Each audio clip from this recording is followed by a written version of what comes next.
बहुत से लोग बालों को लेके बहुत परेशान रहते हैं कि हेयर फॉल बहुत ज़्यादा हो रहा है। तो आप अपनी लाइफस्टाइल में 2 चीज़ों को पहले रेक्टिफाई करें, ठीक करें। पहली चीज़ है कि आप जब बाल धो रहे हैं तो आप पानी का टेम्परेचर कितना रख रहे हो। आयुर्वेद में क्लियरली लिखा है कि जो गर्म पानी है उससे बाल झड़ेंगे और आंखों की रोशनी कम होगी। तो यहाँ पे क्योंकि हम हेयर फॉल की बात कर रहे हैं तो सिर्फ उसी तक मैं फोकस करना चाहूँगी।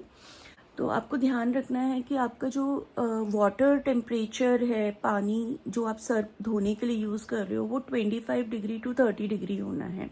कैसे पहचानोगे? देखिए, जो नॉर्मल रूम टेम्परेचर होता है वो 25 डिग्री सेंटीग्रेड होता है अराउंड। बकेट में पानी आप ले रहे हो और अगर आपने उसमें हाथ डाला है तो आपके हाथ को अगर वो गर्म महसूस हो रहा है तो वो 35 डिग्री से भी ज़्यादा यानी 40 डिग्री तो है ही है अगर आपको गर्म महसूस हो रहा है। अगर वो नॉर्मल महसूस हो रहा है यानी हल्का सा, जैसे आप कोसा बोलते हैं जिसको, तो कोसा गुनगुनाहट सा ऐसा महसूस हो रहा है तो भी वो 30 डिग्री 34 डिग्री के अराउंड इस बीच में फॉल कर रहा है। तो आपको उस तरीके से हल्का सा टेम्परेचर देखना पड़ेगा।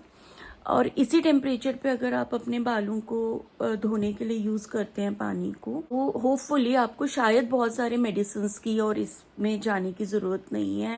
Second thing which is very very important is oiling your hair root. आप बालों की जड़ों में कितना तेल लगा रहे हो। किसी का स्काल्प ऑयली है, किसी का स्काल्प बहुत ड्राई है, किसी का मीडियम है। तो यहाँ पे ऑयली स्काल्प जिसका है उसको भी हेयर ऑयल की ज़रूरत पड़ती है। तो हाँ, ये हो सकता है कि हफ्ते में वो एक बार ही ऑयलिंग कर रहे हैं और जिसका ड्राई स्काल्प है वो हफ्ते में 2 बार या 3 बार कर रहे हैं। बट एक्सटर्नली आपको हेयर ऑयल लगाना is very necessary to nourish your roots. Hair oil सिर्फ नरिश नहीं करता, वो क्लिनजिंग भी करता है। वो वहाँ पे जो डर्ट है, जो दोष है वहाँ पे, उनको सबको सॉफ्टन कर देता है। जब आप उसके बाद हेड वॉश करते हो तो वो पूरा स्काल्प क्लीन हो जाता है। तो ये अपने आप में रिक्वायर्ड रहता है एक हेयर रूट को स्ट्रेंथन करने के। अपार्ट फ्रॉम दिस, जब आप हेयर ऑयलिंग कर रहे हो तो give a gentle massage to your scalp. इससे ब्लड सर्कुलेशन इंक्रीज होता है जिससे हेयर रूट्स और स्ट्रांग होते हैं। एक और चीज़ बहुत ध्यान देने वाली है वो ये है कि जब आप ऑयलिंग कर लेते हैं तो कोई लोग रात को ऑयल लगा के पूरी रात छोड़ देते हैं और अगले दिन मॉर्निंग में उसको हेड वॉश दे रहे हो। ऐसा ना करें। Half an hour is more than enough. आप हेयर ऑयल लगाइए और आधे घंटे में अपने बाल आप धो दीजिए।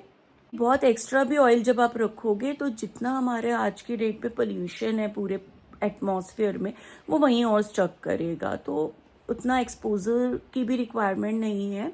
आधा घंटा इज़ मोर देन सफिशिएंट। तो जिसका ड्राई स्काल्प है वो हफ्ते में 2 बार ऑयलिंग करे, 3 बार करें तो और अच्छा है। और हेड वॉश भी अकॉर्डिंगली हाफ एन आवर के बाद ले लें। जिसका ऑयली स्काल्प है वो 2 या 1 बार ऑयलिंग करें और हाफ एन आवर में हेड वॉश कर लें। जिसका मीडियम है वो अराउंड इसी रेंज के हिसाब से कर सकते हैं। ये 2 सजेशंस को, एडवाइस को आप थोड़ा फॉलो करिए। 1 महीना 2 महीना देखिए। अगर हेयर फॉल इसी से कम हो जाता है तो बहुत ज़्यादा एक्स्ट्रा आपको करने की ज़रूरत नहीं है। मेडिसिन्स और बहुत नए नए प्रोडक्ट्स यूज़ मत करिए। जो सुटेबल शैम्पू आपको पहले से चला आ रहा है आप उसी को कंटिन्यू करिए। बहुत ज़्यादा नए ट्रायल एंड एरर मेथड्स में मत जाइए। बहुत बहुत सिंपल चीज़ें जो हमारी ऑलरेडी सुटेबल होती हैं वही हमारे लिए सबसे बेस्ट होती हैं, बेनिफिट होती हैं।